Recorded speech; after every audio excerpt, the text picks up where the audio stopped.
समाज एकजुटीला बळ देण्यासाठी सांस्कृतिक हॉलची उभारणी, आमदार यड्रावकरांचं वक्तव्य. हेरवाड इथं मराठा समाज सांस्कृतिक हॉल पायाभरणी शुभारंभ संपन्न.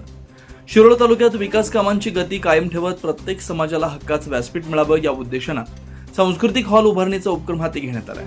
यावेळी बोलताना त्यांनी हेरवाड गावात कोट्यावधी रुपयांची विकास कामं पूर्ण झाली आहेत. भविष्यातील निधी कमी पडू दिला जाणार नाही.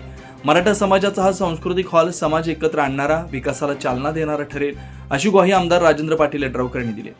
हेरवाड इथं 20 लाख रुपयांच्या स्थानिक आमदार विकास निधीतून मराठा समाज सांस्कृतिक हॉलच्या पायाभरणीचा शुभारंभ आमदार राजेंद्र पाटील यड्रावकर यांच्या हस्ते उत्साहात पार पडला.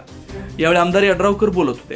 याप्रसंगी बोलताना आमदार राजेंद्र पाटील यड्रावकर म्हणाले, शिरोळ तालुक्याच्या सर्वांगीण विकास साधताना प्रत्येक समाजाचा विकास समानतेनं झाला पाहिजे, हा आमचा ठाम दृष्टिकोन आहे. केवळ रस्ते, पाणी पुरवठा, विविध विकास कामं उभारणं एवढाच विकास नसून समाजाला एकत्र येण्यासाठी, विचारांची देवाणघेवाण करण्यासाठी आणि सांस्कृतिक परंपरा जपण्यासाठी हक्काचं व्यासपीठ मिळणे तितकंच महत्वाचं आहे. याच भावनेतून विविध समाजांसाठी सांस्कृतिक हॉल उभारणीचा निर्णय घेण्यात आला.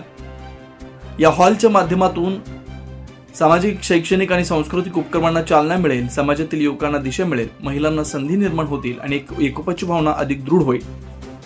प्रत्येक समाज आणि समाजातील प्रत्येक व्यक्तीचा विकास झाला पाहिजे, यासाठी मोठ्या प्रमाणात निधी उपलब्ध करून देण्यात आला. मात्र केवळ शासनाच्या मदतीवर न राहता समाजानेही आर्थिक स्तरे वाढवण्यासाठी पुढाकार घेणं आवश्यक आहे. एकजूट, नियोजन आणि सकारात्मक विचार यांच्या बळावरच शिरोळ तालुका विकासाच्या नव्या उंचीवर पोहोचेल, असं त्यांनी यावेळी सांगितलं.